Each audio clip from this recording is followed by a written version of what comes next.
Right now on Denver 7 News at 6, justice for a woman with dementia more than 2 years after this shocking arrest broke her arm. I'm Denver 7's Veronica Acosta live, where an officer who stood by and watched will learn her fate today.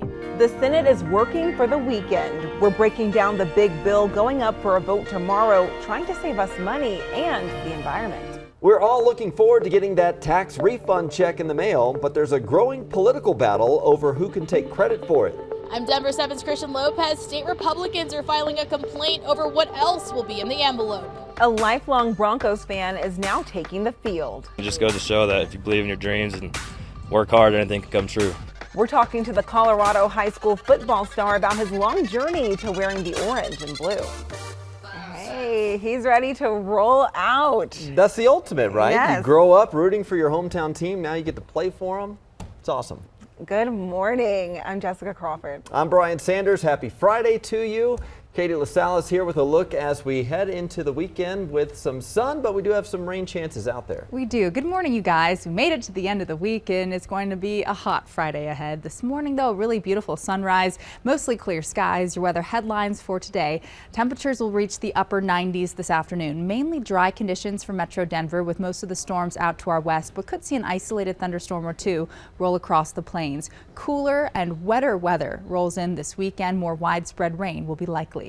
Temperatures outside right now are in the low 70s. Aurora into Highlands Ranch, same through Golden, up into Broomfield, so a very mild morning, and it will warm quickly. By 9 o'clock, mostly cloudy skies and 80 degrees. Noon, 93, and 4 o'clock, that's our best chance for an isolated storm or two. Try and beat the heat today. It's 100 degrees in Brighton. Hang out inside, stay cool, hydrate. We'll see some of those storms, though, cool us down later on this afternoon. We have a couple of trouble spots already on this morning's drive. One down to the southeast side. We'll go look at that in just a bit. This is the drive on I-76, and in the distance we can start seeing some of the tail lights coming on here as folks are trying to get through a crash right by 104th. Take a look from the camera, or the map rather, as we're looking from the camera back this way. And so we're seeing some of that slower traffic all the way through this right lane crash, and it is causing those pretty substantial delays. So I think Highway 85 coming down through here and then join I-76 will save you a whole bunch of time. Highway 2 can also get you around it pretty easily. Leetsdale and Monaco, a new crash over there. And we also have this pedestrian that was hit on the southbound side of Tower Reservoir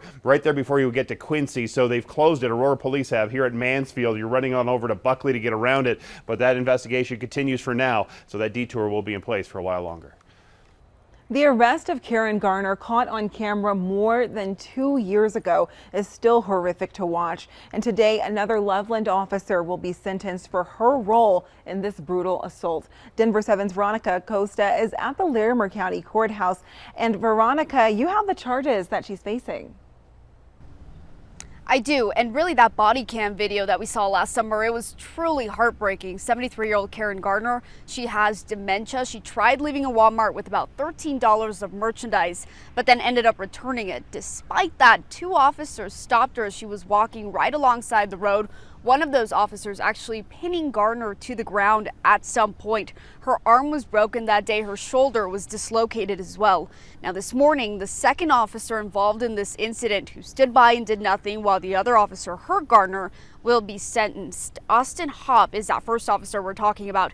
He took a plea deal and was sentenced to 5 years in prison. Daria Jalali is the second officer.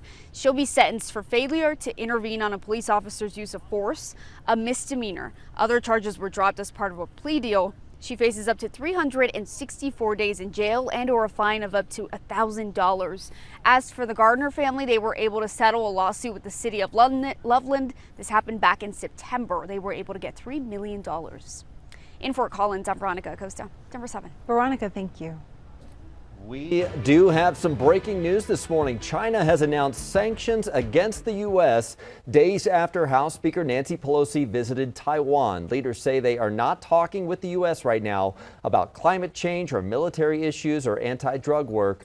Meanwhile, in Tokyo now, Speaker Pelosi said China will not isolate the self-governing island of Taiwan by preventing U.S. officials from traveling there.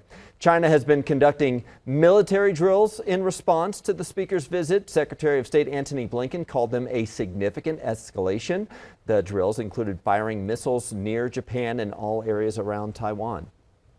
Meanwhile, back here at home, the Senate will vote on a bill tomorrow that affects all of us. It aims to curb inflation, lower prescription drug costs, and help with the climate change efforts. It's all part of a massive piece of legislation, and it's closer to becoming reality thanks to a show of support from a Democratic holdout.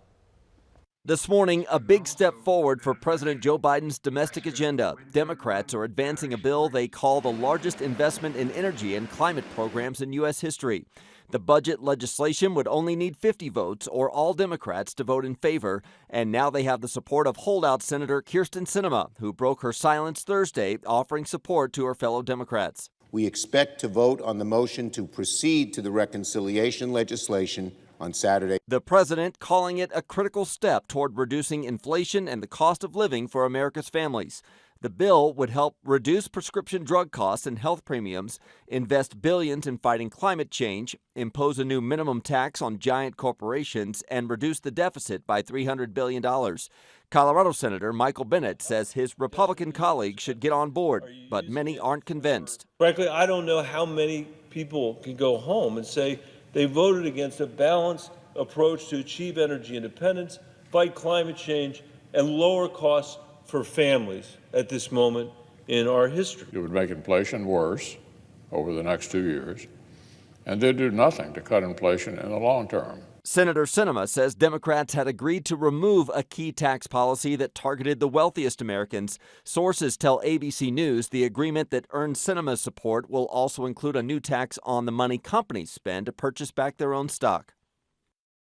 But her vote is pivotal because Democrats needed her to avoid a filibuster and pass the measure without Republican support.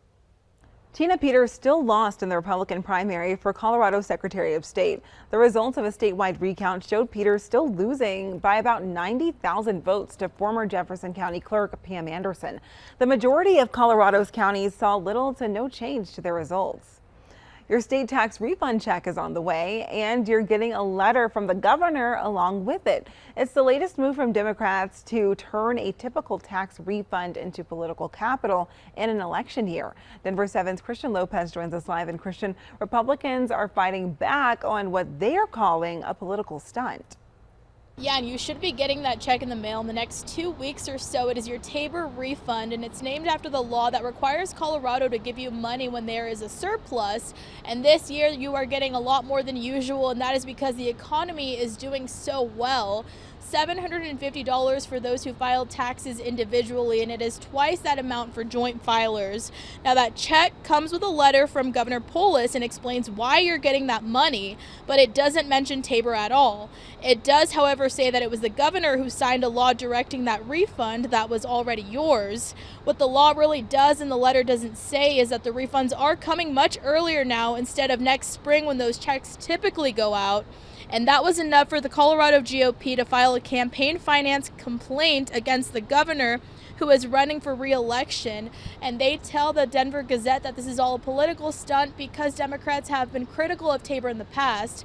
But a spokesperson for the governor says that this letter is just meant to explain why people are getting that refund.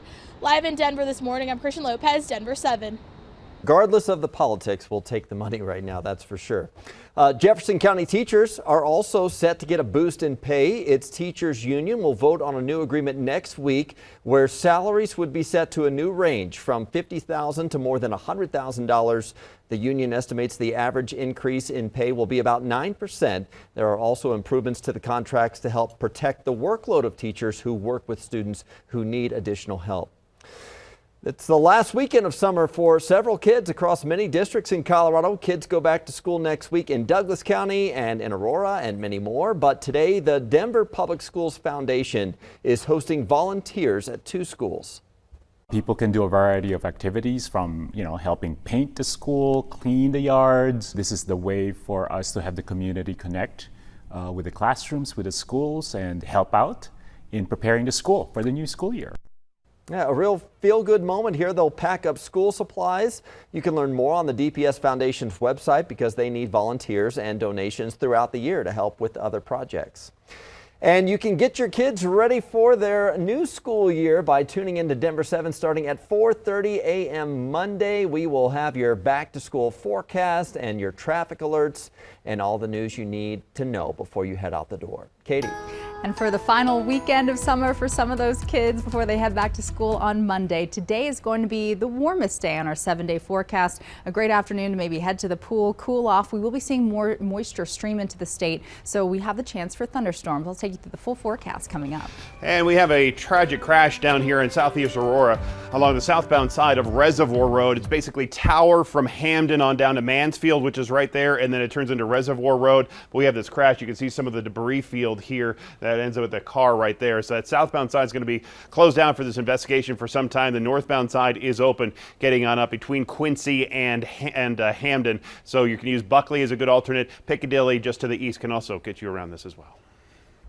Brittany Griner is still behind bars in Russia, sentenced to 9 years for having cannabis oil. There is new hope this morning, though. The WNBA star can finally come home. Two popular streaming services are now joining forces. What the merger means for subscribers of HBO Max and Discovery Plus.